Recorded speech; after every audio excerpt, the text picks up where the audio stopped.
Peggy Hiati, Shopite, Razo Cobo, Nismo, Secundaria 1006, Sentimientos de la Nación. Shopite, Max Arriaga Navarro, Diposme Gimufua. Tishoski Vigera, Gosti, Numa, Colegio G, y Numa Nini Gera Ñato. Digo Toje, y digo que Kamadi Gimufua. Buenos días a todos, maestros, bienvenidos. Bienvenido, maestro Max Arriaga. Le damos la bienvenida a nuestra escuela y estamos felices de que visite no solamente nuestro colegio, sino nuestra comunidad. Buenos días, compañeras. Muchas gracias por la invitación. Ojalá que les guste la charla. Es para materiales educativos un lindo día, ¿no? Colectivos insurgentes, colectivos que llevan una gran tradición en la defensa de lo popular, en la defensa de una educación democrática, una educación otra, pues convoquen a materiales educativos para hablar sobre la nueva escuela mexicana y las pretensiones que tiene la nueva escuela mexicana. Desde que vi el póster me quedé sorprendido, ¿no? Cuando dicen la nueva escuela mexicana y la educación popular. Y voy a partir de como un pequeño preámbulo, un encuadre. La charla va a girar en torno a la estrategia política que implica la instalación de la nueva escuela mexicana y el cambio de la cultura escolar, cómo cambiar la educación tradicional que se ejerce en las políticas públicas federales hacia una educación otra, una educación democrática, una educación más cercana, una educación popular. Pero como encuadre, antes de llegar ahí a esa propuesta de agenda, de llegar a ese análisis, no se va a poder ver, así que me van a tener que escuchar con mucha paciencia. Voy a tratar de ser muy puntual porque no vas a poder verlo por la cantidad de luz. Antes de llegar a eso, un pequeño encuadre. Sí, compañeros, me reconozco como maestro, fui maestro en secundaria, maestro en educación media, ahora soy formador de formadores.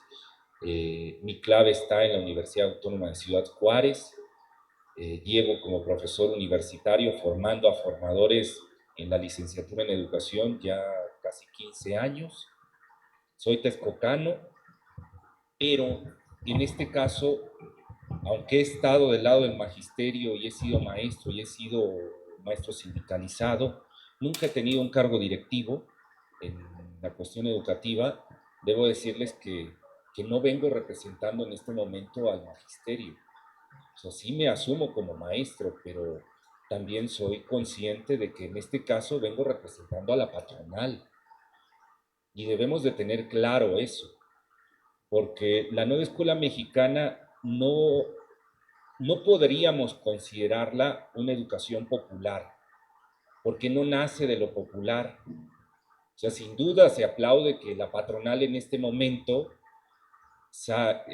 deje de ejercer el poder como tradicionalmente lo ha hecho, estudie los ejercicios populares, los ejercicios de una educación democrática y con base en ello genere una educación distinta a la que tradicionalmente desde ese puesto de poder, desde esa hegemonía se instalaba. Eso se aplaude, pero tampoco no se trata de venir a confundir a la gente y decir la nueva escuela mexicana es educación popular. ¿Podría la nueva escuela mexicana en un futuro convertirse dentro de los movimientos de educación popular en un eslabón más?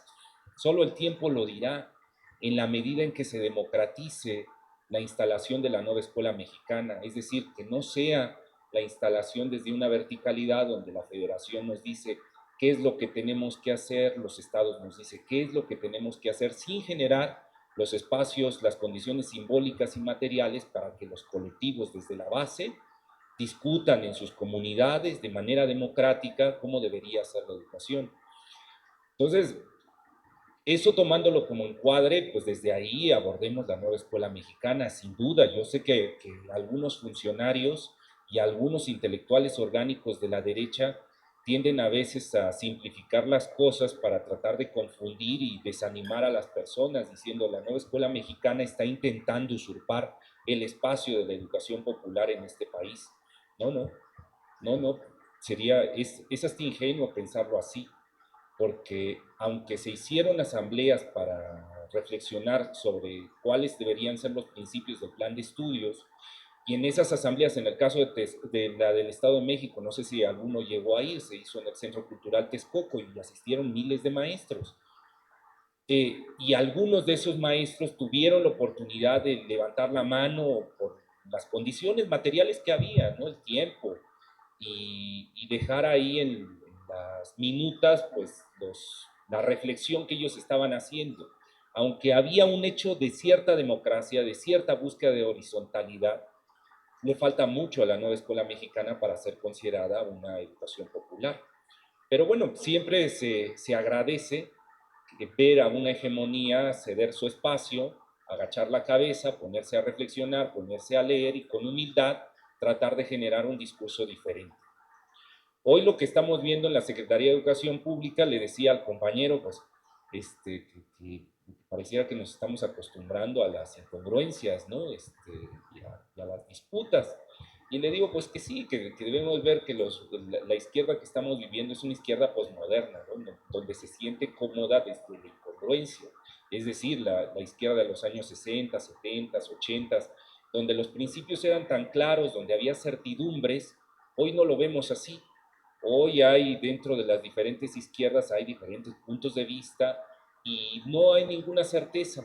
Ni siquiera el discurso federal plantea esas certezas como verdades absolutas, inamovibles, sino que todo está en discusión, todo está en disputa. No hay una verdad absoluta, no hay un pensamiento único. Creo que si podemos preguntarnos en la reflexión cuál ha sido el gran avance de esta izquierda, de lo que llamamos ahora la 4T, pues podemos decir esa gran revolución que se hizo teniéndole confianza a las bases, ¿no? Cuando el presidente sale y señala que el pueblo es bueno y que hay que confiar al pueblo, es el hecho más revolucionario que había hecho la izquierda por años, porque no era bajar la información de que nosotros que venimos de la izquierda somos los que sabemos o los que tenemos los puestos de mando y la izquierda que está abajo tiene que portarse disciplinada y obediente a las disposiciones que vienen de la cúpula.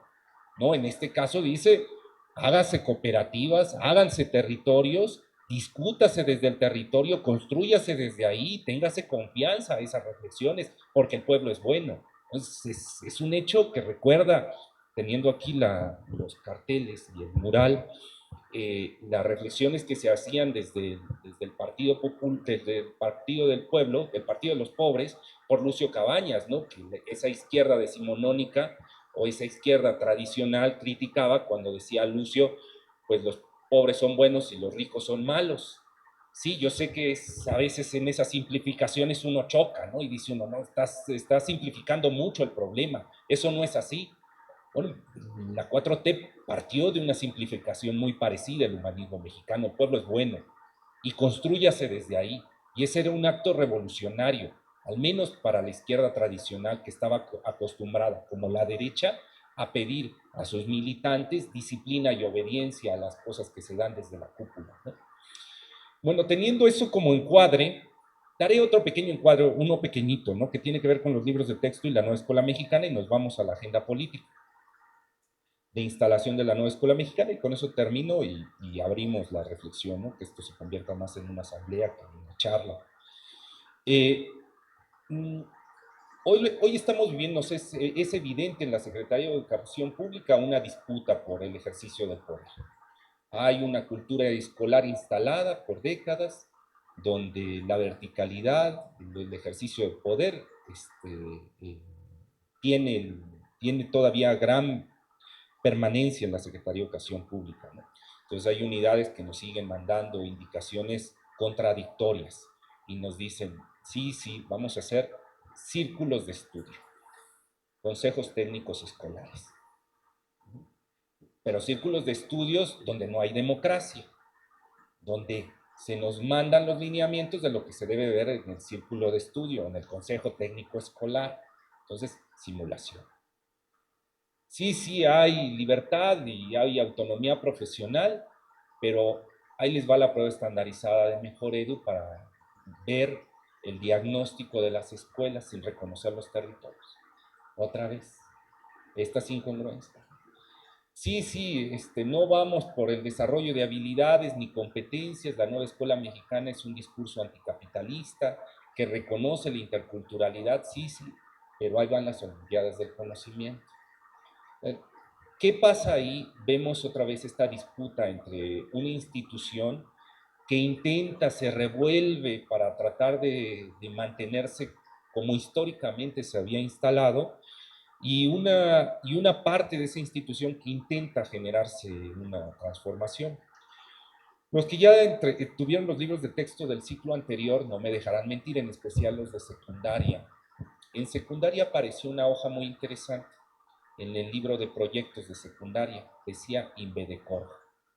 INVEDECOR era la construcción de una palabra compleja, ¿no? Era investigación, desarrollo, comunicación y organización.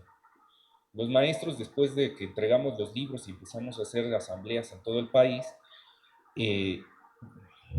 por las tradiciones que hay, los usos y costumbres, nos decían, están bonitos los libros, nos gustan, pero no sé cómo usarlos. Yo sé que ustedes que están instalados desde lo popular, desde la insurgencia magisterial, desde el desarrollo de proyectos, desde una educación que tiene un compromiso social, pues vieron los libros y dicen, esto no es nada del otro mundo, esto nosotros ya lo hacíamos, nosotros teníamos programas productivos, es decir, hacíamos cooperativas donde la escuela, aparte de dar el servicio de la educación, la población sabía que esta escuela es popular, no solo da un servicio, sino espera un servicio de la misma comunidad, es decir, se trabaja en comunidad para la resolución de problemas y eso implica trabajar por proyectos. Entonces, no inventan nada los libros de texto. Pero los compañeros que no estaban instalados o no están instalados en lo popular, en lo alternativo, sí decían cómo utilizar estos libros, porque yo estaba acostumbrado al dominio de contenido. Yo llegaba a mi casa, me ponía a estudiar la lección, hacía mi planeación y después iba con el estudiante a que memorizara los contenidos, porque el día de mañana vendría una prueba estandarizada que nos certificaría si lo habíamos logrado o no, si habíamos alcanzado la meta que se planteaba la federación, con el sueño de que en la medida de que se alcanzara la meta, las certificaciones iban a ser tanto para maestros como para estudiantes mejor y íbamos a tener un beneficio económico, íbamos a tener cierta movilidad social. Bueno, pues esos compañeros nos decían, ¿no podrían darnos como un recetario? Y ahí venían las incongruencias, ¿no? Ya en la base magisterial, porque decíamos, compañero, el libro, justamente al libro del maestro le pusimos un libro sin receta, haciendo un homenaje a Freire, pero también planteando una cuestión de principios. Si la nueva escuela mexicana será desde la autonomía profesional, será desde la libertad, será desde un hecho democrático, no va a ser desde la imposición de una hegemonía, por eso estamos luchando al interior de la Secretaría, ¿no? Y dice, sí, sí, está bien, esto lo entendemos desde lo filosófico, pero desde lo didáctico. ¿Me podría dar ahí una didáctica para la implementación de la nueva escuela mexicana? Y vienen los choques. Sí, compañero, pero vea que esa es la trampa del neoliberalismo educativo. Creer que con una didáctica lo vamos a resolver todo. Que si yo domino, en este caso yo soy maestro de español, yo domino la didáctica del español y tengo un estudiante, con esos tres elementos de la ecuación voy a poder desarrollar el proceso de enseñanza. Y eso es mentira.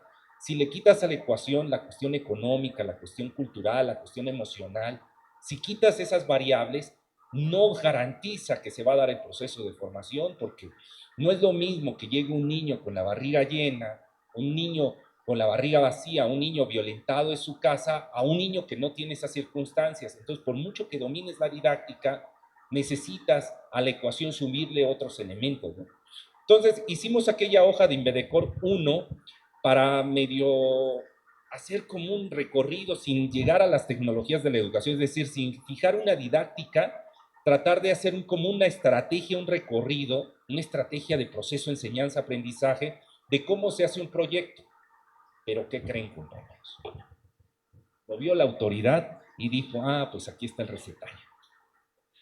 Aquí está el recetario para hacer proyectos, ¿no? Y entonces empezó a amperar todo el aparato del Estado para simplificar lo que implicaba la autonomía profesional, el que el maestro pudiera tomar decisiones con su colectivo, a decirle, esto es lo que tienes que hacer, este es el ABC del desarrollo de proyectos. Y eso nos obligó a que en esta segunda generación de libros de texto surge una nueva hoja en los libros de texto.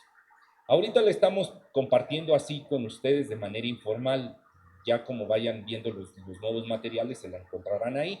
Y el próximo ciclo escolar, no en este, en la tercera generación, vendrá esta hoja en todos los libros de proyectos, nuestros saberes, múltiples lenguajes, en todos, que es la estrategia política para la implementación de la nueva escuela mexicana.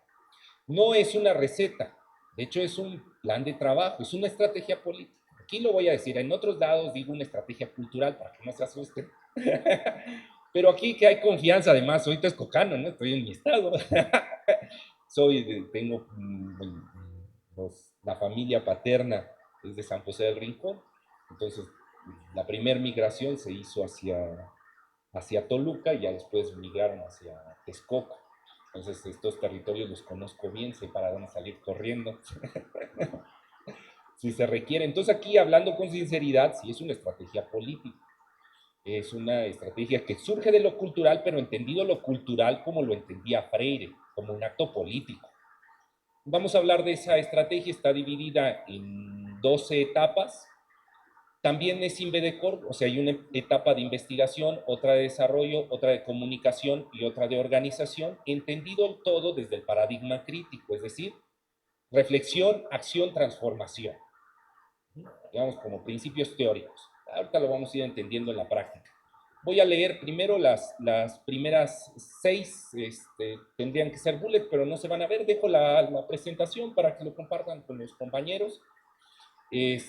Voy a leer los primeros 6 que son de investigación. Los leo y reflexiono desde la cuestión cultural política. Un segundo. Reconocimiento de un conflicto. Sin importar su complejidad u origen, es preciso reconocer los conflictos comunitarios e indignarse. Siempre producto de las desigualdades, la lucha de clases o el colonialismo, se debe partir de la indignación. Cada persona debe obligar a su cuerpo a sentir algo para escapar de la monotonía y la frialdad provocadas por esta sociedad individualista y de consumo. Primer elemento, les digo, voy a leer 6, pero primero lo hago el encuadre. Hay 2 cosas que las políticas anteriores nos quitaron, ¿no? Y una es la construcción de la esperanza. Se asume en la escuela tradicional que eso es romántico. O sea, no, allá tenemos que medir con metas tangibles. La esperanza, el porvenir, como diría Rafael Ramírez, pues ya si lo vemos con la vista freiriana, lo que planteaba como el viable, se me acaba de ir el término, ahorita de recordar la cuestión freiriana. Pero bueno, las políticas anteriores nos quitaban la posibilidad de soñar, de tener una visión de mundo, de pensar mundos mejores. La nueva escuela mexicana trata de colocar en el primer punto la cuestión del porvenir. No podemos fijar una estrategia cultural si no planteamos un mejor mundo posible. Antes de centrarnos en los contenidos, antes de ver cuáles son las desigualdades que nos alejan, antes de buscar una justicia, necesitamos partir por cuál es el horizonte de expectativa que estamos teniendo, cuál es el porvenir que soñamos. Asumir que este mundo en el que vivimos, esta realidad, tiene conflictos que generan un entorno donde no hay una convivencia lo mejor posible, no hay una convivencia sana, que se puede pensar en un espacio mejor. Eso nos lleva a esto que les planteaba, el reconocimiento de los conflictos. Reconocer cuáles son los conflictos que hay. Leo ya las otras 5 y hacemos la reflexión. Segunda etapa, lectura de la realidad. Al superar la conciencia ingenua, se percibe la convivencia desde una conciencia crítica que cuestiona el origen del conflicto. ¿Pero qué es una conciencia ingenua? Bueno, pues basta imaginar una persona deshumanizada, un autómata que no piensa ni siente, o un individuo que no se cuestiona la vida, sino que asume que es así y que por tanto resulta inútil intentar cambiarla. Tales pensamientos y acciones derivan de la conciencia ingenua, la cual es el resultado del brutal conformismo de esta sociedad que promueve el individualismo y el consumo. 3. Reconocimiento de las otredades. Observar el mundo desde la perspectiva de quien es diferente, del marginado social, del ninguneado, de quien históricamente fue silenciado. Que cada persona se detenga un momento a imaginar en qué quiere convertirse, cómo imagina el día de mañana o cómo concibe su territorio si las cosas cambiaran. En fin, soñar cómo lograr el bienestar común si se diseñara una comunidad diferente a esta sociedad de consumo. 4. Reconocimiento de las clases sociales. Una reflexión como la anterior, el reconocimiento de la otredad, ayuda a las personas a definir quiénes son y en qué desean convertirse. Ahora deben plantearse preguntas que sirvan para concientizar sobre la relación entre las clases sociales. Por ejemplo, ¿quién está arriba y quién está abajo? ¿Quién es un opresor y quién un oprimido? ¿Cuáles son los privilegios y cuáles son los castigos? ¿Cómo el sistema económico influye en los conflictos sociales, culturales, medioambientales, emocionales, entre otros? ¿Cómo se ejerce el poder? ¿Cómo se somete al individuo? ¿Cómo se coloniza? ¿Cómo es posible decolonizar en primer lugar el cuerpo, luego la mente y por último el alma? Quinto, reconocimiento de la cultura. En teoría, todos los individuos somos parte de una comunidad. Es decir, somos corresponsables a un aparato ideológico y una cultura. Así, supuestamente, todos sabemos de dónde venimos y cuál es nuestra herencia cultural. La cultura engloba todas las incongruencias que las personas viven. A grandes rasgos, esta puede distinguirse en las narraciones, los mitos y las leyendas que un colectivo crea para responder a las incongruencias de la realidad y enfrentarse con tranquilidad a las incertidumbres cotidianas. Por lo tanto, para el desarrollo de esta estrategia, es fundamental reflexionar sobre los relatos y los mitos globalizantes ancestrales que cada colectivo posee como identidad.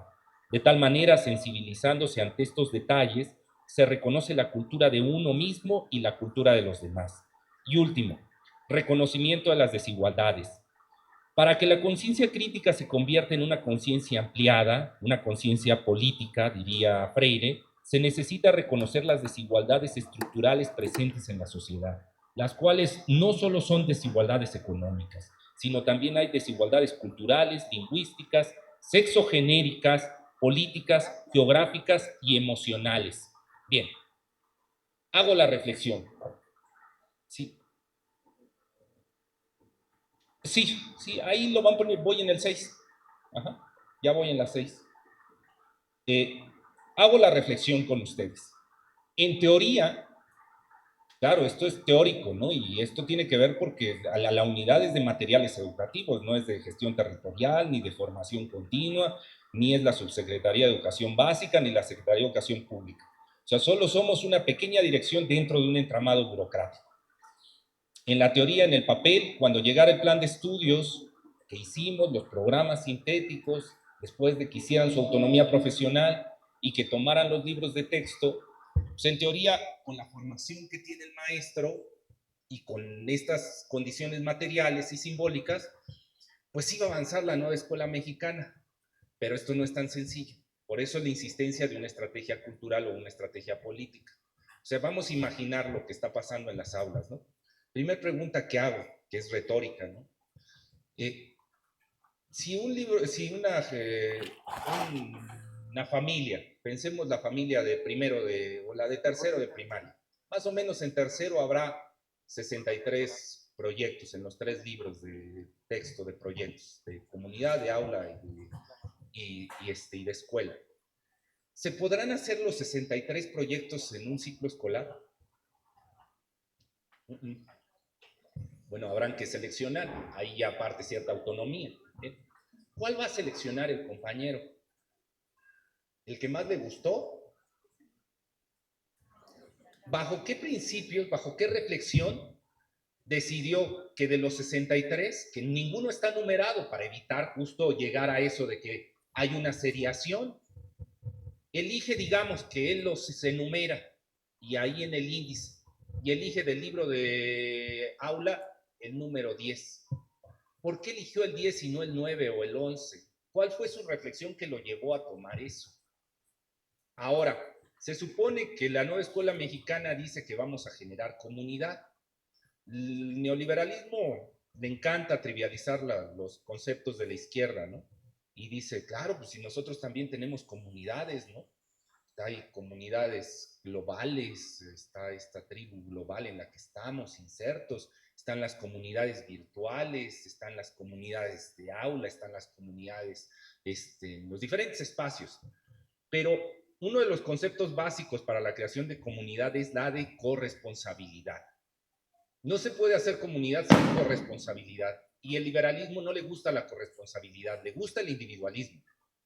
Al neoliberalismo le gusta el individualismo, es decir, que cada uno de nosotros se enfoque en buscar el bienestar individual y que tome acciones que se responsabilicen en ese bienestar individual, pero no que se corresponsabilice, es decir, yo hago cosas para beneficiarme, pero a los que son distintos a mí, esos que se rasquen con sus propias uñas, porque aquí estamos por el mérito, ¿no?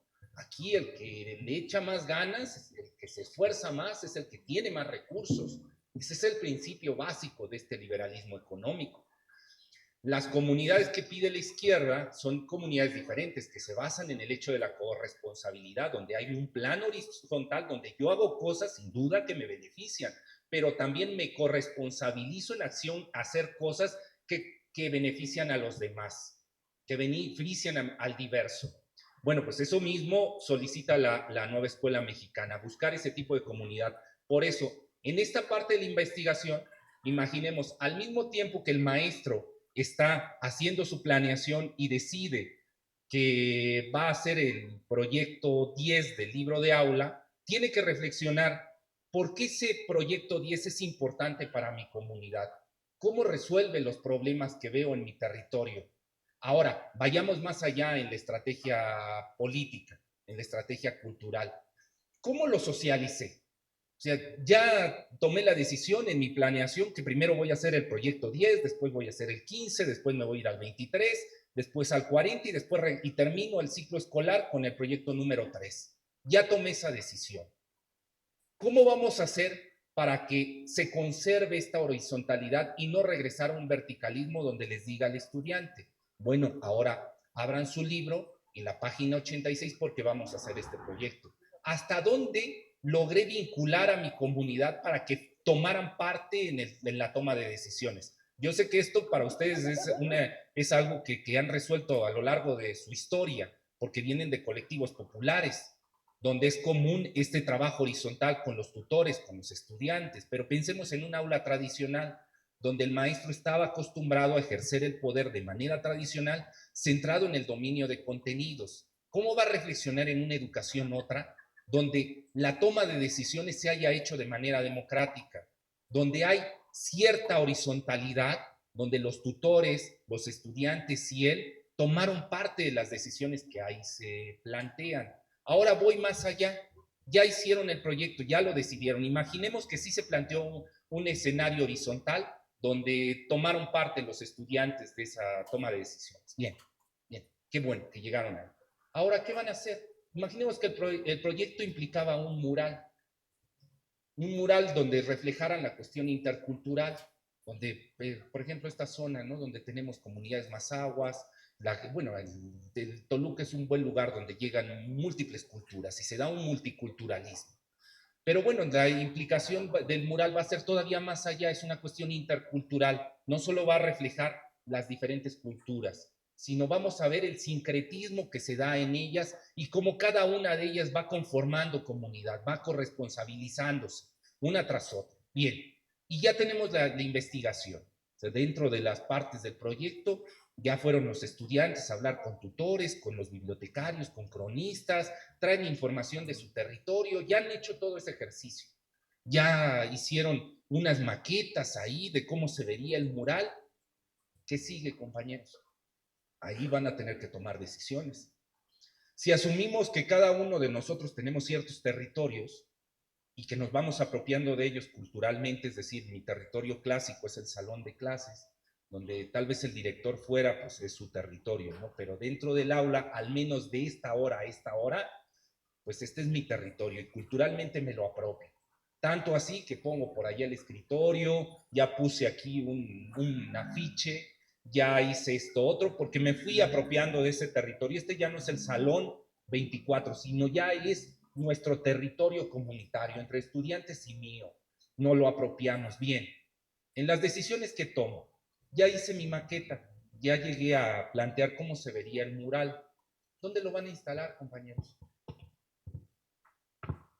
Diría uno, bueno, pues dominas tú tu territorio, bueno, pues en esta pared, pero ahora veamos las implicaciones.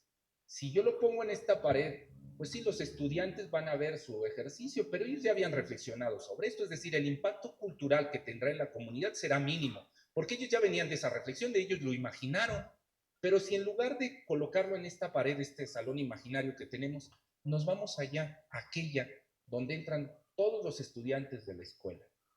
Es más, fuera, en el muro de fuera, donde pasa toda la comunidad y que lo vea. Genial en la estrategia.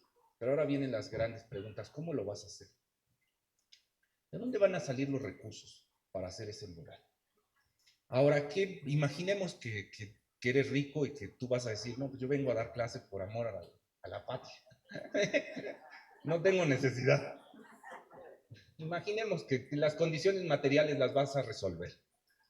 Vayamos más a la cuestión administrativa y política. ¿Qué va a pasar en el momento en que llegues con el director y le digas, estaba en una escuela popular? ¿No? Esto no tendría sentido, pero imaginemos en una escuela tradicional. Compañero, présteme la pared de allá afuera porque voy a poner aquí un mural con mis estudiantes, porque mire, hicimos esta investigación y tenemos esto. Aquí está la maqueta de cómo va a quedar. ¿Qué cree que diga ese director? ¿Qué van a hacer? Se regresan a su territorio y dicen, bueno, intenté la transformación, pero no se pudo. Ya fui a dejar el pliego petitorio, pero no me lo agarraron. No. Hay que empujar, hay que empujar. Hay que tener una estrategia política. Hay que ver, sí, tal vez no, ese no era el camino adecuado. Imaginemos escenarios. Y si yo compro una manzana y llego con el director y le digo, compañero, mire, es más, ya vio aquí los bocetos, ¿cómo va a quedar? Le traje una manzana. ¿Qué cree que diga? ¿No va a querer? No, por algo es director, ¿no? Y viene de una cuestión vertical, de un ejercicio tradicional del poder, ¿no? Así no funciona el sistema. No van a poder. Pensemos más allá. Y si en lugar de ir solo, le digo a mis compañeros que dan en los diferentes grados, compañeros, miren lo que estamos haciendo, el proyecto que hicimos, vean lo que se generó. Si lo pusiéramos en esa pared, ya conseguí yo los medios, o sea, el director solo tiene que prestar la pared. Y vamos todos, convenzo a mis compañeros maestros de los diferentes grados y vamos juntos a solicitarlo. ¿Qué cree que diga el director? Tampoco va a querer. Pero vamos por buen camino. Leo esto implica que necesitamos pensar en cómo vamos a comunicar, cómo es la manera en que comunicamos. Ya pasamos a la investigación.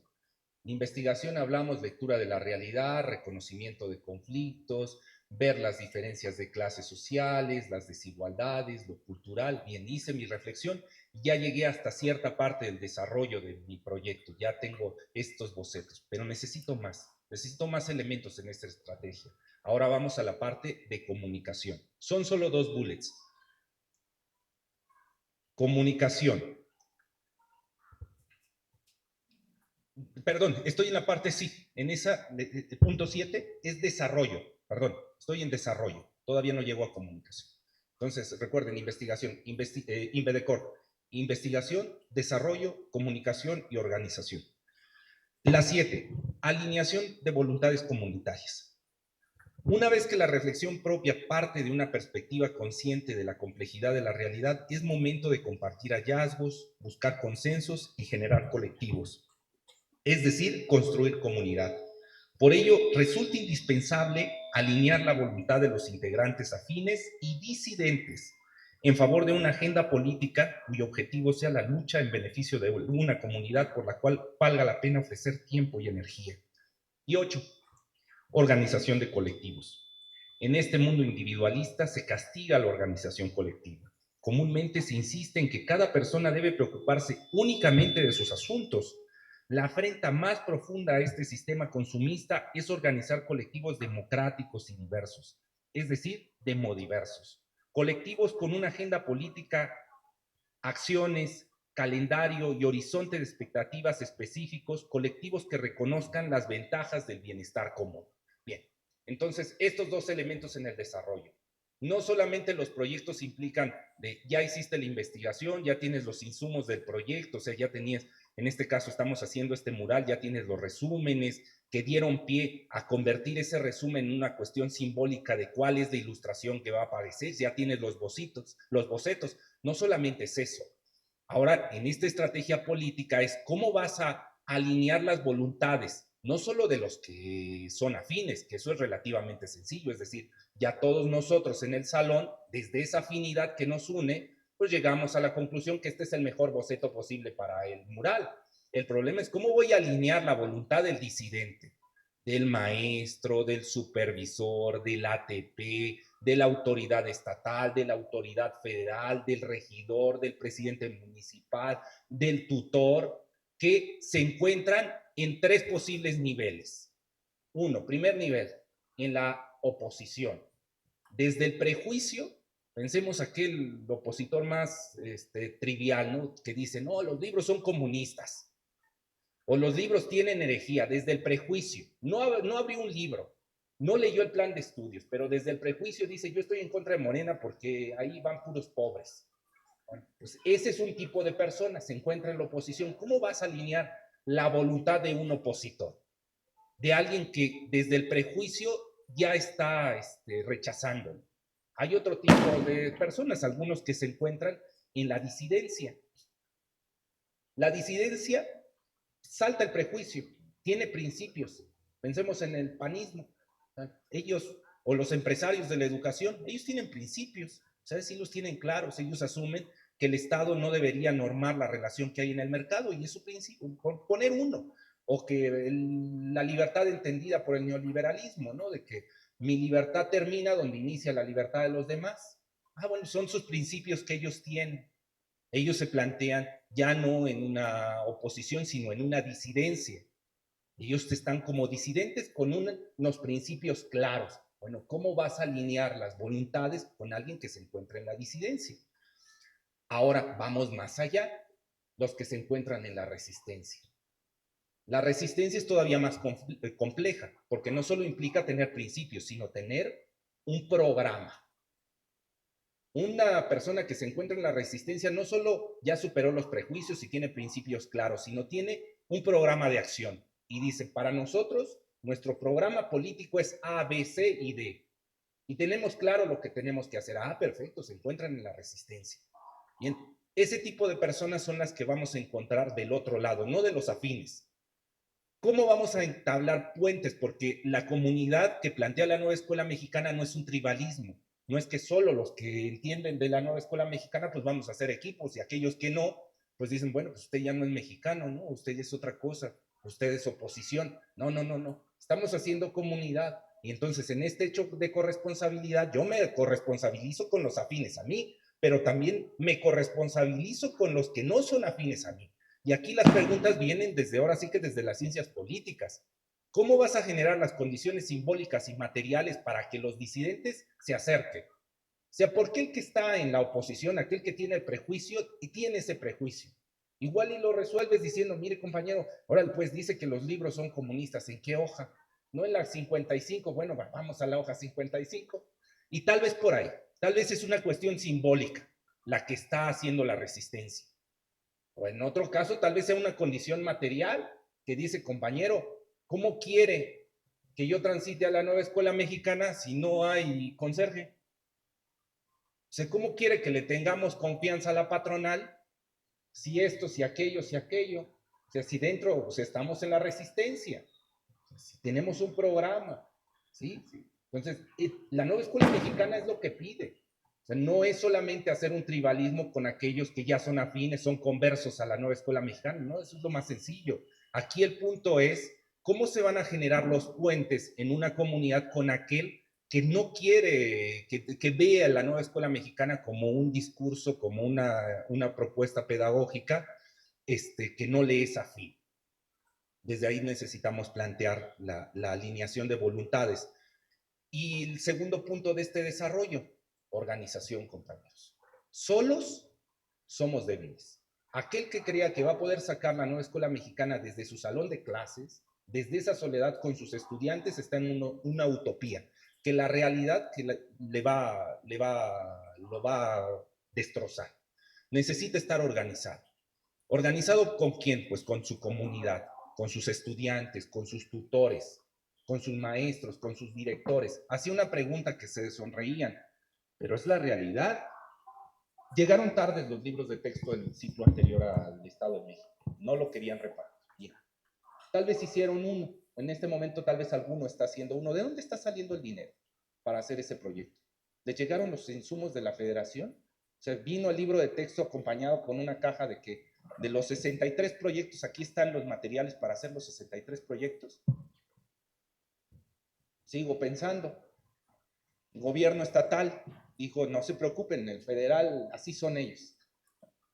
Pero aquí está el Estado de México para sacar la cara. Aquí te llega la caja con los insumos para los proyectos. ¿Pasó eso? Ah, bueno, igual y el estatal también ahí. Pero el municipal, como estamos en Toluca, ¿no? El municipio sí debió mandarles la caja, ¿no? Con los insumos. No, tampoco. Que la canción. Bueno, pues eso es lo que tenemos que ver. O sea, ¿cómo se generan las condiciones simbólicas y materiales para que la nueva escuela mexicana avance? Y ahí necesitamos estar organizados. Si creemos que sobre la voluntad va a salir la nueva escuela mexicana, vamos por mal camino. Decía mi abuela, que era del Estado de México, decía, la suerte se cansa, hijo, y la voluntad también se cansa. Hoy la nueva escuela mexicana se sostiene sobre voluntad. Si no cambiamos las condiciones materiales para que avance la nueva escuela mexicana, se va a cansar la voluntad del magisterio. Es decir, necesitamos organizar y empujar para que así como llegaron los libros de texto, lleguen las condiciones materiales para implementarse esos libros de texto, en todos los sentidos, ¿no? Pero eso solo lo haremos con organización. Si cada uno desde nuestro salón, de manera aislada, tratamos de resolver los problemas aislados de nuestro territorio, la realidad nos va a arrollar. Necesitamos organizar a nuestros colectivos, a los estudiantes, a los tutores, a los maestros, a los directivos. ¿Cuántos de ustedes tuvieron un director o un supervisor que dijo, yo ya leí el plan de estudios, ya leí los libros de texto, entiendo la problemática, déjenme ver, compañeros, voy a ir a pararme con los regidores municipales que tienen recursos para que apoyen en el desarrollo de estos proyectos? ¿Cuántos? Falta organización, falta organización. Necesitamos estar coordinados. Solos vamos a sostener la nueva escuela mexicana sobre la voluntad y eso nos va a agotar. Vamos a comunicación. 2 puntos más. Ya casi termino, quedan 4 y cerramos. Dice, la comunicación no debe desarrollarse únicamente al interior del colectivo, sino que debe trascenderlo para generar contacto con quienes habitan espacios inhóspitos, espacios en resistencia, espacios en donde la esperanza basada en el positivismo aún tiene vigencia, centros escolares tradicionales en donde aún se espera la llegada de nuevas tecnologías educativas sofisticadas que lo resuelvan todo.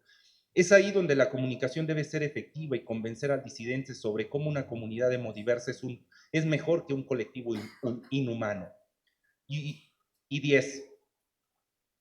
Una vez que se ha logrado establecer comunicación con comunidades en otros territorios, es crucial plantearse preguntas como las siguientes. ¿Cómo coordinar esfuerzos en una agenda política regional? ¿Cómo hacer de la lucha un patrimonio, un estandarte en donde otros se puedan ver reflejados? ¿Cómo coordinar esfuerzos? ¿Cómo promover una estrategia dinámica que se adapte a las necesidades de los territorios? ¿Cómo evitar que los procedimientos de cooperación tradicional limiten las acciones de transformación cuando se solicite lealtad y disciplina a los integrantes de los colectivos desde una tradicional verticalidad? ¿Cómo construir nuevas hegemonías ¿Cómo construir nuevas hegemonías sin desarrollar los vicios ni cometer los abusos de las anteriores? ¿Cómo desplazar a los opresores sin caer en la tentación de utilizar sus armas melladas que han dejado en la huida regadas por todos lados? Imaginemos, ya avanzamos en esta escuela, logré organizar a mis maestros, a los tutores, fuimos con el director, alineé su voluntad, prestó la pared, avancé todavía más, logré generar las condiciones materiales para hacer el mural, se instaló el mural y me convertí, diría Gramsci, en el intelectual orgánico de este territorio. Es decir, después de eso, de ese hecho revolucionario, todos los demás maestros me vieron como la punta de lanza de la transformación. ¿Sí?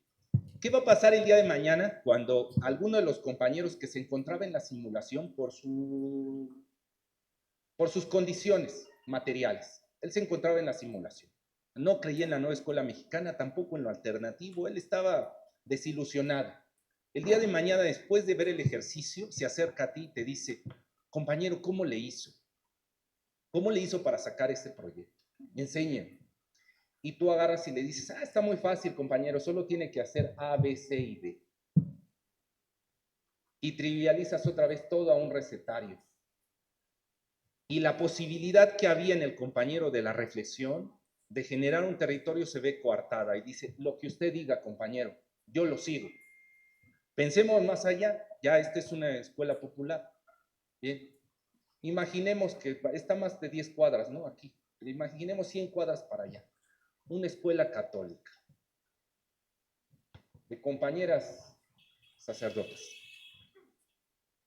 instaladas siempre desde la verticalidad, donde a mediodía se canta el Ángelus, todos los viernes hay misa, todos los viernes hay, porque fui maestro de honorarios en una escuela privada de monjas, todos los viernes se lleva el rosario y una vez al mes hay misa.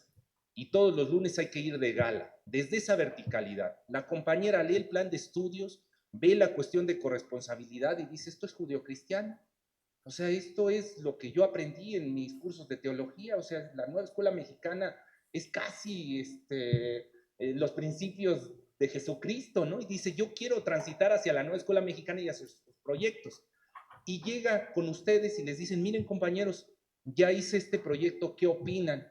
Y claro, ven la distancia que hay, mientras que ustedes están resolviendo problemas, están haciendo organización para ser autosustentables, están armando una parcela para hacer un huerto, tienen una zona para tener una granja, están generando un programa de producción complejo donde están haciendo cooperativas y la compañera llega con un pequeño proyecto donde se le ve la verticalidad por todos lados, ¿no?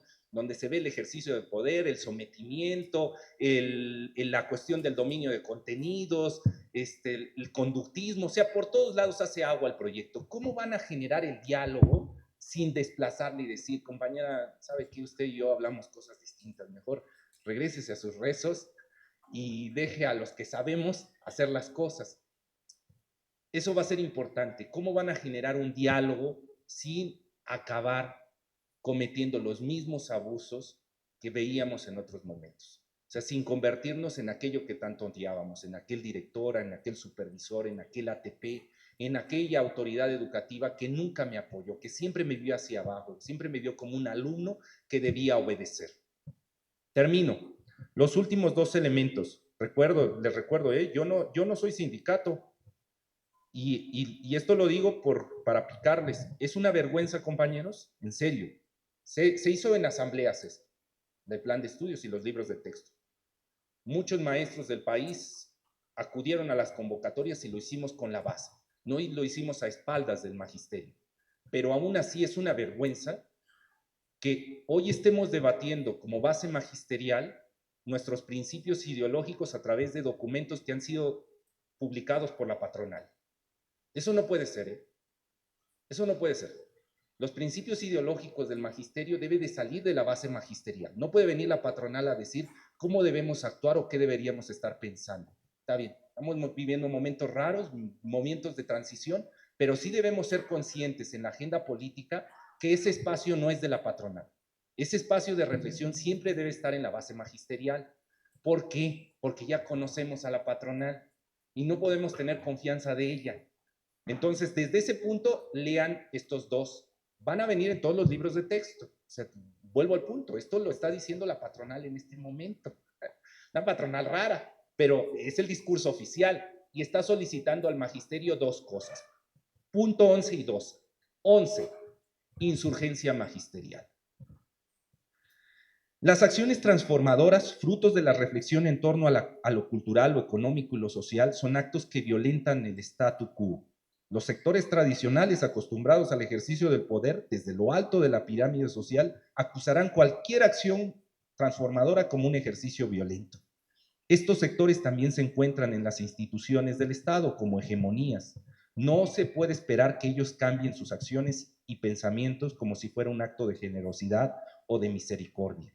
Para que la transformación por todos anhelada sea una realidad, se necesita la insurgencia magisterial que cuestione a todas las hegemonías. Y último punto, consolidación del poder.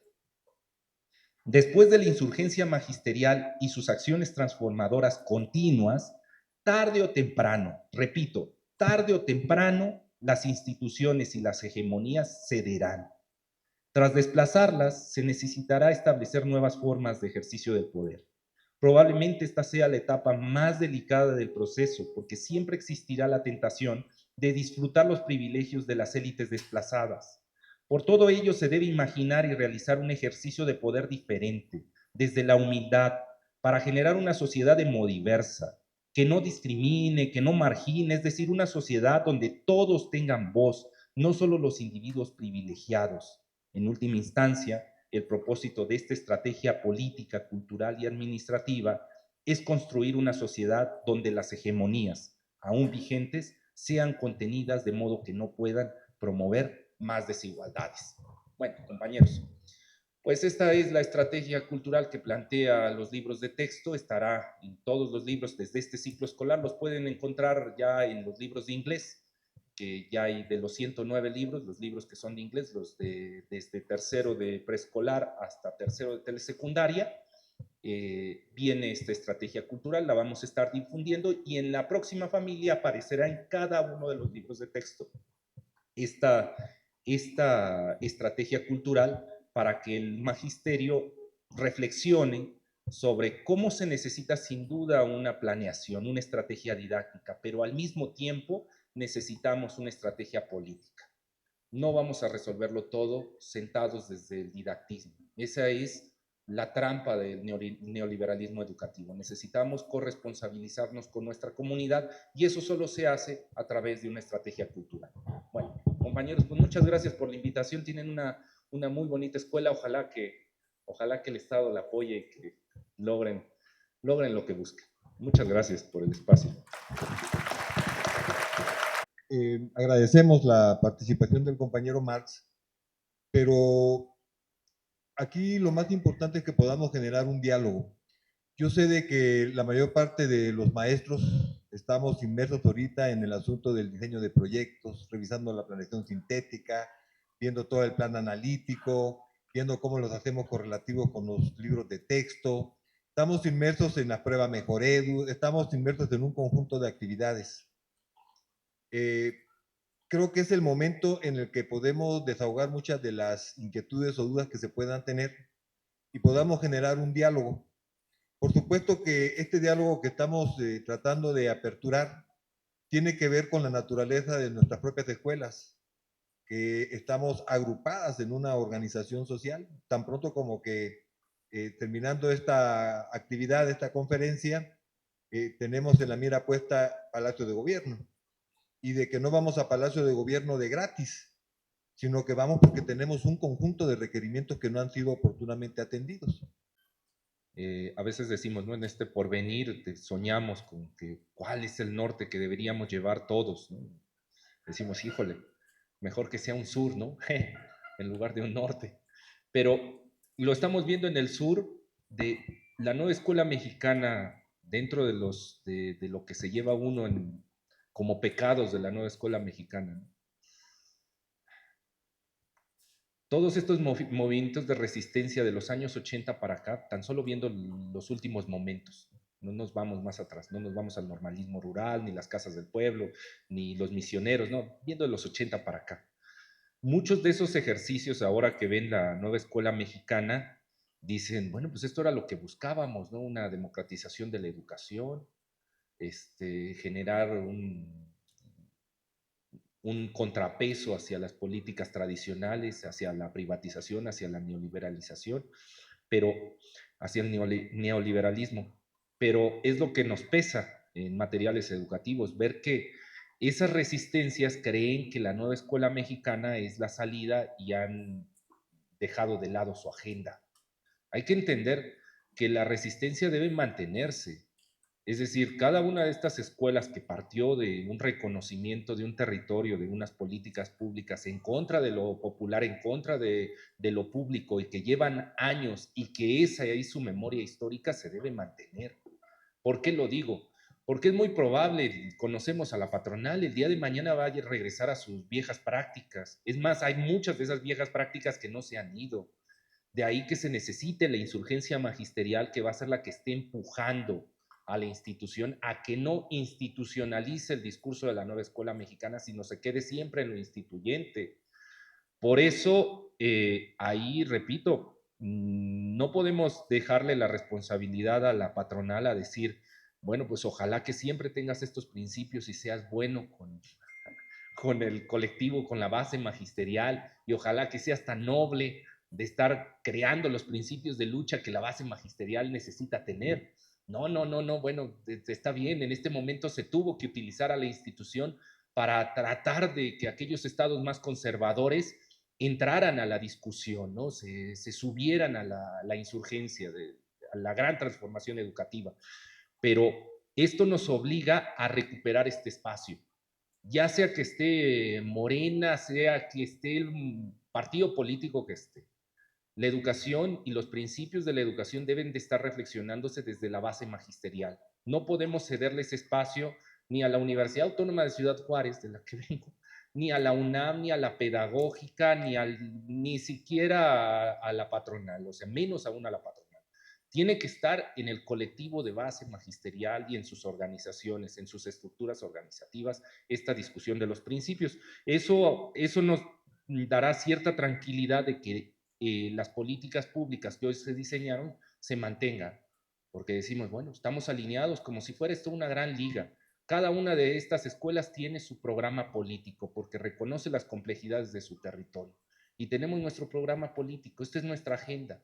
Claro, como liga nos unimos a otras escuelas, a las de Ciudad Neza, a las de Chimalhuacán, que cada uno trae su agenda, pero estamos en la misma lucha, en democratizar la educación, en la defensa de lo público, en generar una educación otra.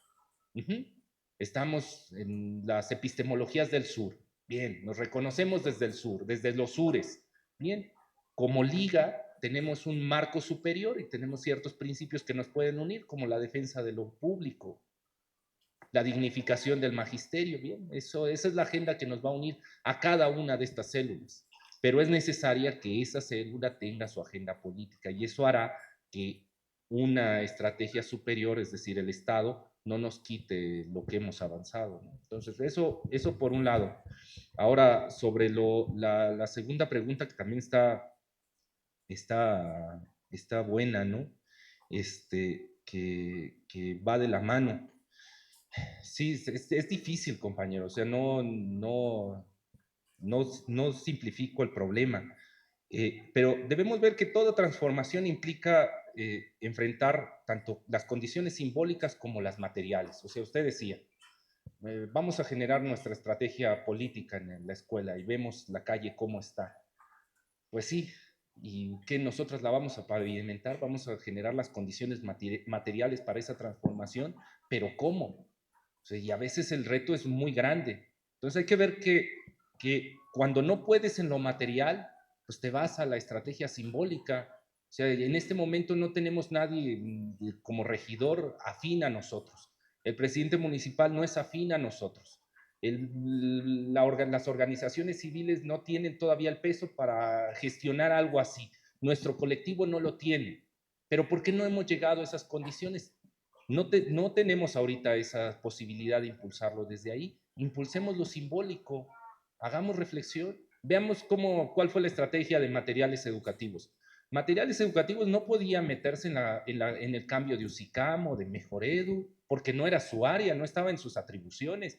Sabíamos que esos eran los principales problemas, la formación del magisterio, el cómo se estaban repartiendo las plazas, la dignificación salarial, esos son los principales problemas, pero no podemos estar ahí porque esas áreas las tienen tomadas otros con políticas distintas. Pues nos vamos a las condiciones simbólicas, es decir, no puedo generar las condiciones materiales para la transformación, que más o menos las generamos con los libros de texto, más o menos porque llegaron cosas materiales, pero entendimos que si no puedes en la agenda plantearte lo material, te vas a lo simbólico y entonces allí empujas acciones materiales. Lo último que hizo la dirección, y ya con esto nos despedimos de la gestión, es con los ahorros de los libros de texto de materiales. Nosotros no somos Conalitec, O sea, nosotros no imprimimos ni distribuimos, solo los redactamos, gestionamos la redacción, porque lo hizo el magisterio. Bueno, con esos ahorros se compró la colección Paulo Freire. ¿Qué es la Paulo Freire? Va a llegar a cada escuela pública y privada los 18 libros de la obra de Freire.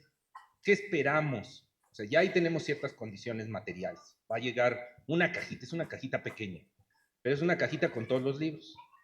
¿Qué pasaría si el día de mañana, vamos a pensar una locura, ¿no? Se leen esos libros. Pensemos más allá. Y si se instala en esta escuela que llegó la colección, un maestro los leyó, y dice, si hacemos un círculo de estudio con estos libros, primero desde lo simbólico, como le decía al compañero, no tenemos ninguna condición material más que los 18 libros. Y los empezamos, convence a nosotros 4, los empezamos a repartir, y en las horas a la salida, tal, nos encontramos y platicamos, reflexionamos un poco sobre los principios que vienen ahí. Pero vamos viendo cómo se va equilibrando la estrategia. Va a llegar un punto en que la reflexión sea tan robusta que los ratitos de fuera del salón nos van a quedar cortos. Necesitamos un espacio. Y si le decimos al director, oye, mira, llevamos tiempo, ya leímos todos estos, pero necesitamos un espacio para hacerlo. ¿Por qué no nos prestas este salón de tal a tal hora? Que se convierta en el espacio del círculo de estudio. Dirá, bueno, está bien, a la salida se los voy a prestar una hora para que se sienten. Es más, les voy a poner café, porque ya me están cayendo bien. Pensemos más allá. Esa es una de las trampas y de las estrategias que tiene la derecha para desmotivar la organización. Si ahorita decimos todos nosotros, bueno, vamos a ir a dejar el pliego petitorio, algunos dirán, híjole, es que es viernes, ¿no? Yo tengo cosas que hacer, tal. Es muy difícil la organización si no tenemos un porvenir o una esperanza o un sueño. Cuando la compañera me dice, oye, ¿imaginas una calle sin esos cráteres? Y la imagino y veo ese escenario, digo, caray, ahí sí voy, porque ya me vi ahí. Si no somos capaces de organizar las ideas de esa manera, de plantear el porvenir o plantear la esperanza, centrar, como diría Freire, la pedagogía en una esperanza donde el otro se pueda ver reflejado, es muy difícil la organización. Texcoco, bueno, en Ciudad Juárez, donde ya tengo mi clase, nos pasa igual. O sea, organizamos, salimos, estamos haciendo algo y pasan los vecinos y váyanse a trabajar cuando uno toma la calle, ¿no? Revoltosos, tal, te gritan groserías, pero es porque no comunicamos bien, no logramos ese sueño que tenemos, ese porvenir que vemos, no logramos compartirlo con el resto para que lo pueda ver y que se pueda sumar a la lucha. Dice el compañero, bueno, ¿y cómo ven? O sea, ya ahora que ven hacia atrás los pasos recorridos, ¿cuál es el balance? Pues el balance es bueno. A mí me sorprendió ver que lográramos que una institución, la misma institución que hace 6 años desapareció, mató a estudiantes y maestros, cesó a miles de maestros, hoy tenga 109 libros donde se tocan temas de la guerra sucia, donde se tocan temas sobre las luchas magisteriales, donde se ven los saberes, no solamente los eurocéntricos, sino también los saberes nacionales, los saberes regionales, los saberes ancestrales. Entonces creo que son 109 libros, que quién lo diría, ¿no? Inició el sexenio y pensábamos que no se iba a escribir solo uno, ¿no? Y hoy se tienen 109. Todos los libros de primaria, todos los de secundaria, todos los de telesecundaria, todos los de preescolar. Primera vez en la historia que tenemos preescolar con libros de texto y libros de texto de inglés planteados. No lo han visto, pero les dejo ahí una pequeña tareita. El libro de inglés viene una frase en diferentes lenguas originarias. Ajá. Una viene en Mazahua y dice algo sobre el inglés, ojalá que alguien haga, todavía no salen los medios, nadie se ha dado cuenta, pero ese tipo de cosas logramos llegar hasta ahí, ¿no? De subvertir el sistema. ¿Qué sigue? Refundar la institución. La institución sigue siendo una patronal tradicional, que sigue ejerciendo el poder de manera vertical. Creo que se puede refundar la institución de otra manera, donde haya una democracia en el nivel administrativo, donde no se planteen hoy, ¿quién llega a ser secretario de Educación en el Estado de México? ¿Cuáles son los procedimientos que hay para ser secretario de Educación? Todo esto acaba siendo una hegemonía que tiene sus mecanismos para la permanencia de esa hegemonía, ¿no? Creo que podemos pensar en una institución diferente y ese va a ser el debate del próximo sexenio. Hoy la institución está tocada. O sea, ya no puede ejercer ni siquiera el poder a través del programa de estudios. Hoy, a través de la autonomía en básica, codiseñamos. Una parte lo pone la federación, otra la pone cada maestro en su aula, después de la lectura de la realidad, después de soñar, de ver su porvenir y desde ahí construir su programa analítico. La institución está tocada. Ahora, yo creo que el debate que se dará el próximo sexenio es cómo esa debilidad que hoy tiene la institución se puede concretar en una refundación de ella, convirtiéndola en otra cosa para ver si el día de mañana decimos, sí podemos tenerle confianza a la patronal, porque esta es una patronal distinta. Este es un Estado no pensado desde el liberalismo económico, sino desde otro paradigma económico, cultural, político. O sea, hay que seguir pensando en eso, porque si no pasa esto en educación o en cultura, no va a pasar en economía, no va a pasar en turismo, no va a pasar en agricultura, no va a pasar en gobernación. Las únicas instituciones que pueden tener una refundación desde lo filosófico, planteando una propuesta nueva, solo puede ser la Secretaría de Cultura y la Secretaría de Educación. Los que estudiamos nos dicen que toda revolución tiene que sentarse con una revolución cultural, si no, no se va a lograr esto. Y hoy los principios culturales, los principios ideológicos de la lucha, no los ha logrado fijar el partido, no los ha fijado la sociedad, o sea, todavía está ahí la disputa. Creo que el sexenio para allá irá el próximo. Como cultura y educación, como áreas estratégicas, proponen algo distinto en cuestión del ejercicio del poder, de la burocracia, del sistema. Y ya concreto en nosotros, pues sí, sin duda ir viendo cómo hacer eficiente, no por caer en el discurso neoliberal, pero cómo hacer ahorros para comprar más bibliotecas y tener más libros, más materiales en las aulas. Pero creo que más allá de eso, también la disputa se dará en la formación del magisterio. O sea, los empresarios de la educación vieron que ya el negocio no está en la venta de los libros porque los están haciendo ellos. El Estado lo está haciendo a través de la base magisterial. Ya no hay negocio. Pero el negocio sigue. ¿Dónde va a caer el negocio? ¿Quién va a dar los cursos de formación? En los sexenios anteriores los daba el TEC de Monterrey, la Ibero, la Pedagógica, Grupo Nexos, Grupo Letras Libres, ganaban esos contratos. Ahora, ¿quién va a ganar esos con Mexicanos Primero?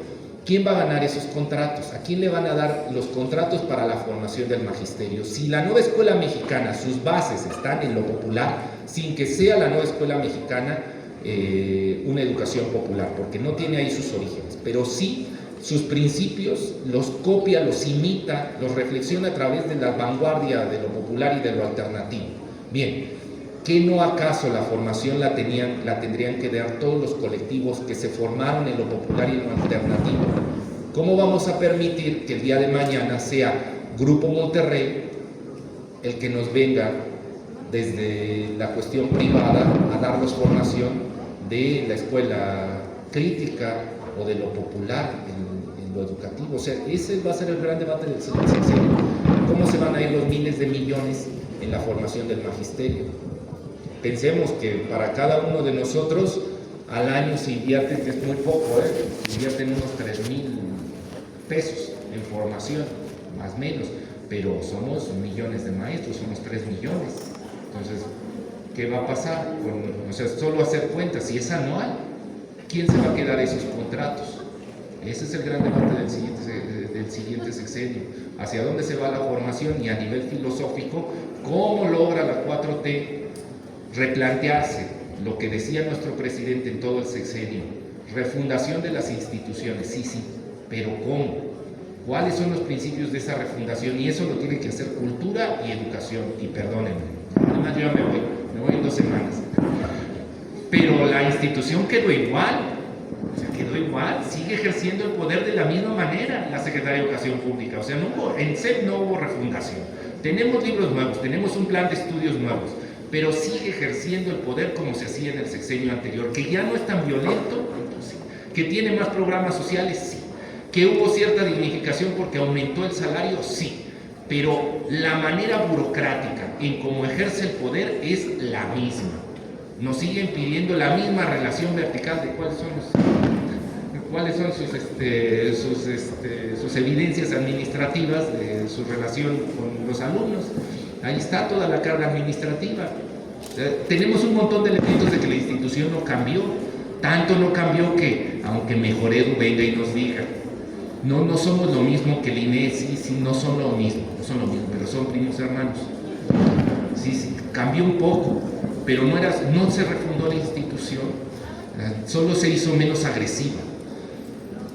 Pero, en teoría, para que esta transformación se consolide, necesitamos pensar en instituciones distintas, en una burocracia distinta.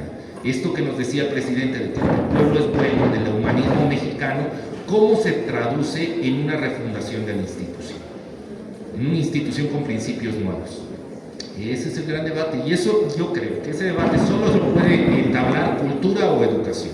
No se puede hacer en otras áreas. Tendrían que ellos colocar el ejemplo para que las distintas secretarías imiten lo que está sucediendo en cultura y en educación. El magisterio no parece ser que no le está impactando nada.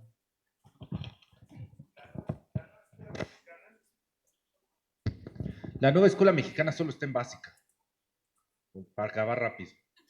Solo está en básica. En media superior se pactó con la patronal. O sea, lo que llaman educación dual, que fue el gran avance de la educación media, no es más que cederle a la patronal el 50% de la currícula para que ellos pongan las asignaturas que quieren según las necesidades de los empresarios. Eso no es la nueva escuela mexicana, es todo lo contrario a la nueva escuela mexicana. Mientras que nosotros estamos formando comunidad, educación media está formando capital humano. Obreros, y más ahora que dicen con la recolocación, bueno, están ansiosos porque los patrones estén contentos con los obreros que se están formando. La nueva escuela mexicana está en otro, pero ambos estamos en una discusión, al menos en la base magisterial. ¿Qué entendemos por dignidad? Porque lo dice el artículo 3 y lo dice la Ley General de Educación. Pero ¿qué entienden ustedes por dignificar a la persona? Ya sea el estudiante, la sociedad, la comunidad o la base magisterial. Esa es la reflexión que tenemos que hacer. La dignidad va en estos estímulos que no pegan al salario base. La dignidad va con la promesa de una movilidad social después de que te conviertas en un capital humano deseable para las empresas que se van a instalar. ¿Cómo está entendiendo la institución la dignificación de las personas? Ese es el gran debate. O sea, aquí, al menos a nivel teórico, porque no te creas que la nueva escuela mexicana en básica digas tú, pero a nivel teórico, la dignificación dentro de la nueva escuela mexicana va en el reconocimiento lingüístico, en el reconocimiento de la cultura, en el reconocimiento emocional, en el reconocimiento sexogenérico, en el reconocimiento económico, en generar una comunidad desde la corresponsabilidad, donde no hay una hegemonía que impone, sino todo lo contrario, el reconocimiento que vivimos en hegemonías y que sin una conciencia de clase, todo lo demás es superficial. Si no partimos de una conciencia crítica, una conciencia de clase, como le quieran decir, que nos dé pie al reconocimiento de los conflictos, de las desigualdades, pues todo lo que sigue se queda solo en la agenda superficial. Así se está entendiendo en básica, pero si la nueva escuela mexicana solo es una discusión pedagógica, que sí se pensó como macromodelo y hasta cierto punto lo es, porque la nueva escuela mexicana está en preescolar, primaria, secundaria, telesecundaria, secundarias generales, técnicas, o sea, está en todo el nivel de básica, en todos los subniveles de básica. Sí, es un cierto macromodelo, se pensó más allá para que fuera un macromodelo de todo el sistema educativo nacional, pero no se implementó así. ¿Por qué? Pues porque hay mucho interés creado, ¿no? Entonces, son las luchas que siguen. Media es el dique de contención para superior. O sea, la privatización que vemos ha avanzado más en media y en superior que en básica. Sí hay muchas escuelas primarias privadas, pero el magisterio en lucha, en resistencia, con programas en resistencia, no solamente desde el prejuicio de la oposición, sino con un programa político de resistencia, ha hecho que la privatización en básica, pues le haya costado, ahí está, pues por eso Mexicanos Primero echaba toda la carne al asador sobre básica, porque sabía que cayendo básica tenía todo el sistema educativo nacional. Donde ya casi lo tienen es en media y en superior. ahí sí el discurso es completo. De hecho, pregúntenle, hasta nosotros mismos hemos caído en la tentación. ¿Cuántos de nosotros tenemos a nuestros hijos? Los míos todavía están en preescolar, pero ¿cuántos de nuestros parientes no sueñan con mandar a sus hijos a preparatorias privadas o universidades privadas porque asumen que es la mejor educación posible, quieren el mejor futuro para sus hijos o mis sobrinos o mis primos, ¿no?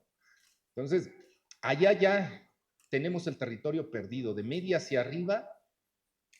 Vean la gran resistencia que hubo de los intelectuales orgánicos, que se surgían de superior. O sea, todavía hoy, ve a la UNAM, voy y doy esta misma charla en UNAM, bueno, me sacan casi, voy a darla, he estado solamente 2 veces en la UNAM, en Ciencias Políticas y en la Filosofía, en la Facultad de Filosofía y Letras.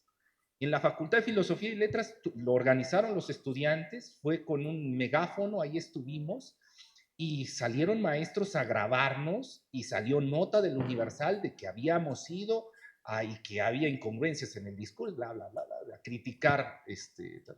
Y es una universidad. Hoy la gran resistencia a la transformación vino de las universidades. Si en educación avanzamos fue por básica. O sea, ¿cuál va a ser, siendo sinceros, cuál va a ser el legado de la 4T en cuestión educativa? La nueva escuela mexicana, con todas sus implicaciones, y eso solo es básica. No hay una universidad que tenga un programa de avanzada como lo que estamos haciendo aquí ahorita nosotros. Ni la pedagógica, ni la UNAM, ni el Politécnico, ni el Colegio de México tienen reflexiones tan profundas, filosóficas, ontológicas, donde estamos debatiendo pues, los sueños de la educación, de qué es lo que el porvenir que vemos, como sucede en básica. Nadie tiene eso. Pero pues ahora sigue en alinear voluntades y en lo que sigue, que se va a quedar así básica como la última trinchera de la educación popular en el país. No, necesitamos ver cómo vamos a avanzar hacia allá, cuál va a ser la estrategia política, y es por eso que las organizaciones son fundamentales, y por eso la disidencia magisterial es fundamental, porque es la que va a estar empujando en la medida que desde los territorios consolidados como organizaciones, esas disidencias magisteriales tienen agendas políticas que pueden tener una cobertura nacional en una liga que nos una para seguir empujando, llegaremos más lejos. Si nos dividen, entonces allá organización, reflexión, y a ver cómo avanza media, ¿no? Ánimo.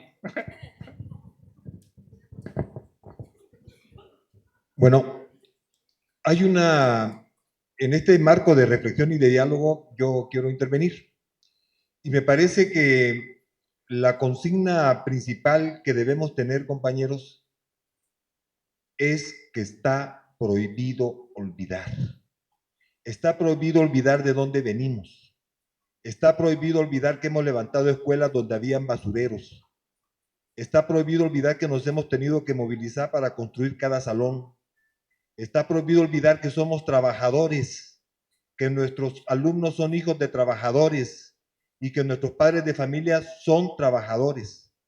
Con esto quiero decir que la matriz de nuestro quehacer está en el trabajo y que el trabajo es de donde emerge este posible conocimiento que debe generar esta posibilidad de transformación. Porque con el neoliberalismo, cuando nos planteaban el asunto de las competencias, del desarrollo de competencias y habilidades, aquí en esta escuela humilde en la que están ustedes actualmente, decíamos nosotros, bueno, si el asunto es generar este tipo de competencias y habilidades para que se incorporen al mercado de trabajo, pues entonces nosotros lo que tenemos que hacer es ir a la central de abasto, que la tenemos aquí cerca, hablar con la gerencia de la central de abasto y decirle a la central de abasto qué tipo de alumnos requiere, porque la mayor parte de nuestros alumnos, o una buena parte de nuestros alumnos, se van de estibadores a trabajar a la central de abasto. Y nuestra misión pues no es esa.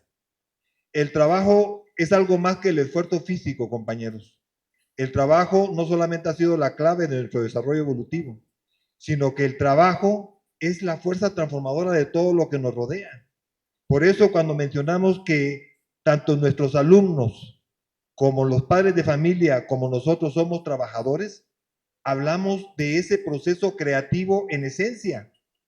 Hablamos de que somos parte de ese proceso de transformación, pero el problema del trabajo es que está sometido pues al dominio del capital. Bueno, al grado de que hoy estamos nosotros subsumidos en la idea de capital humano. Y eso lo dice todo. Y somos algo más que capital humano. De ahí viene la necesidad no solamente de que pongamos el acento en el asunto de hacer comunidad, sino de reivindicar al trabajo y recuperar el lugar que el trabajo debe tener en el proceso emancipativo de los procesos educativos. Ese es un punto muy importante. El segundo, no debemos confundir la idea de humanismo con la falsa generosidad. Son dos cosas distintas. En nuestras escuelas sabemos lo que es ganarnos cada espacio. Ustedes lo conocen, por eso hablo de que es prohibido olvidar. ¿Cuántos de ustedes no saben los que han entrado o han estado en una faena? Levanten la mano los que han estado en faena, compañeros. Bien levantada, orgullosamente en faenas, ¿no? Pues eso ya nos dice bastante, porque cuando hacemos una faena estamos hombro con los papás. Participan los alumnos en las faenas, pero ahí se está generando conocimiento, se están generando relaciones sociales, se está generando procesos de transformación. ¿Cuántos de ustedes no han estado en una movilización? Levanten la mano los que hayan estado en una movilización. Ahí estamos educando, por eso la consigna, el maestro luchando también está educando, pero el maestro luchando también se está educando. No solamente con la lucha social estamos educando, sino que también nos estamos educando. Estamos aprendiendo a asumirnos como maestros no tradicionales, sino como maestros que tenemos un profundo compromiso de transformación con nuestra comunidad y por consecuencia de transformación social. Y esto implica tener horizontes que nos llevan a veces más allá del propio trabajo áulico que nosotros desarrollamos. Compañeros, está prohibido olvidar de dónde venimos. Está prohibido no tener la memoria histórica que requerimos para poder emprender nuestros propios procesos educativos. La nueva escuela mexicana, en mi parecer, es un aporte muy importante porque nos deja abiertas las posibilidades de que el esfuerzo que hemos hecho durante años encuentre hoy rutas que antes no tenía. Yo comentaba hace poco, el movimiento del 68, nosotros lo venimos trabajando en las aulas desde hace como 25 años. Antes estaba prohibido trabajarlo en las aulas. Lo teníamos que hacer casi a escondidas, casi clandestinamente teníamos que abordar el problema de la guerra sucia, que ahora aparece claramente planteado en un libro sin receta, casi como puente de entrada. Y eran temas que teníamos nosotros que trabajarlos a expensas de que nos sancionaran, porque había una vigilancia y una supervisión expresa sobre que los contenidos se tenían que llevar a cabo. Entonces, la nueva escuela mexicana nos da oportunidades que no teníamos antes. Los proyectos de educación popular, en su característica diferenciada de acuerdo a cada contexto y de acuerdo a las circunstancias que se viven, tiene que empujar, por supuesto. No nos vamos a quedar anclados en la nueva escuela mexicana, pero la nueva escuela mexicana nos está dando posibilidades que no teníamos. Hay que tomarla en aquello que nos es útil y empujarla en función de que nosotros con nuestra propia práctica docente podamos ir más allá. Es decir, en el plan analítico, por ejemplo, todavía tenemos el candado del plan sintético, porque el plan sintético nos da la malla de conocimientos, ¿no? Se nos plantea de que sí tenemos la posibilidad nosotros de ampliar la malla de conocimientos, de poder generar propuestas, inclusive poderlas llevar al aula, pero eso ya depende de nosotros. Ahí es donde ya viene la parte que nos toca a nosotros, porque no necesariamente nos tenemos que quedar con la malla de conocimientos que están en el plan sintético. Nadie nos dice que lo tengamos que hacer. Ahora más que nunca tenemos que reivindicar la autonomía magisterial, y la autonomía magisterial está ahí, está en esa posibilidad pedagógica de estudio, de creación de nosotros para poder ampliar esa malla de conocimiento más allá de lo que viene en el plan sintético.